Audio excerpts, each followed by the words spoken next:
Halo para pendengar horor semua, selamat datang kembali di Malam Kelabu.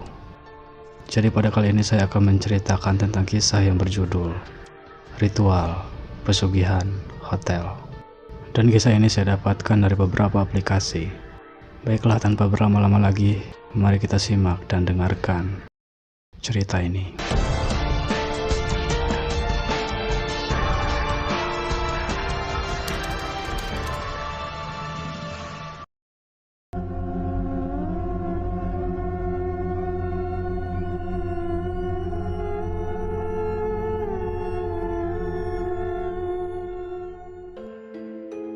Perkenalkan, namaku Ahmad.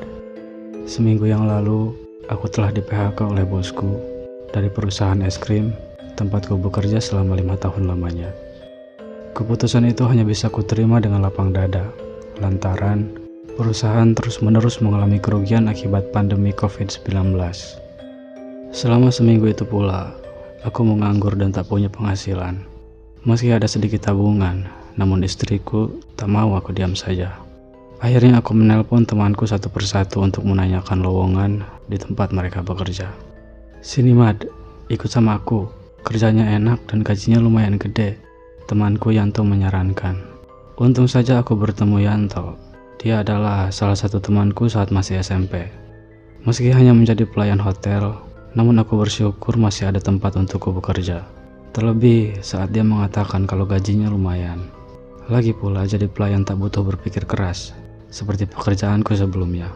Hanya perlu pintar melipat selimut dan pasang senyum ramah saja.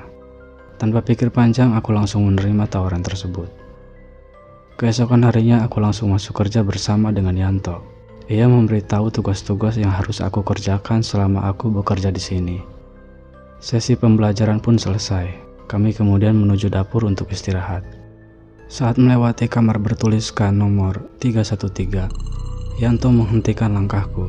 Di depan pintu kamar tersebut, ia membisikkan sesuatu kepadaku. "Jangan pernah sekalipun kamu masuk ke kamar ini, karena ini bukan kamar tamu. Tempat ini sengaja ditutup bagi siapapun, karena ada suatu alasan," kata Yanto. "Memangnya ada apa dengan kamar ini?" tanyaku penasaran. "Nggak ada yang tahu, Mad. Itu perintah langsung dari pemilik hotel," katanya. Siang itu, aku bekerja di hari pertama dengan dipenuhi pertanyaan-pertanyaan di kepala. Sudah seminggu, dan aku sudah kerasan bekerja di hotel ini. Ternyata enak juga jadi pegawai hotel. Meski gajinya tak sebesar gajiku dulu, setidaknya jumlah yang kudapat lebih dari cukup untuk pekerjaan seperti pelayan. Akan tetapi, ada kejadian janggal setelah itu. Waktu itu, aku dipanggil untuk membawakan pesanan seorang pengunjung di kamar nomor 213. Saat aku sampai dapur, ternyata yang ada di sana adalah Yanto. Ia memberikan sebuah nampan berisi semangkuk kembang-kembangan seperti sesajen kepadaku. "Berikan ini ke pengunjung di kamar nomor 213, katanya dengan ekspresi datar. "Apa ini, Yan?" tanyaku bingung. "Sudah, lakukan saja. Ini perintah bos," balasnya dengan tetap muka datar. Meski masih bingung, aku lalu mengantarkan nampan berisi semangkuk kembang itu ke kamar 213. Sesampainya di sana, aku lalu menekan bel. Saat pengunjung itu keluar, ia terlihat kurang sehat. Ada kantung mata yang besar, seperti telah menangis berjam-jam. Selain itu, pandangannya juga agak linglung. Ia kemudian memberikanku tips dan berkata, "Terima kasih ya, spagetinya enak banget. Jadi saya pesan lagi," ucap perempuan tersebut. Aku jujur tidak mengerti dengan apa yang ia katakan, karena hotel ini tidak menyediakan menu makanan western. Sejak saat itu, aku jadi gelisah. Aku takut terjadi sesuatu kepada perempuan itu. Mungkin aku salah, tapi sepertinya dia sedang berhalusinasi. Apa mungkin dia menggunakan narkoba? Kalau iya, nanti kalau ia tertangkap, hotel ini akan terseret juga namanya. Namun akhirnya aku tak memperdulikan hal itu. Malamnya, aku yang mendapat shift malam itu tak bisa tidur karena terpikirkan oleh nasib perempuan itu. Akhirnya, aku memberanikan diri untuk mengecek keadaannya. Namun, aku melihat dari kejauhan kalau pintu kamar tersebut terbuka. Tak lama kemudian, perempuan itu muncul dari dalam kamar dan berjalan dengan tatapan lurus ke depan. Aku kemudian mengikuti langkahnya dari belakang.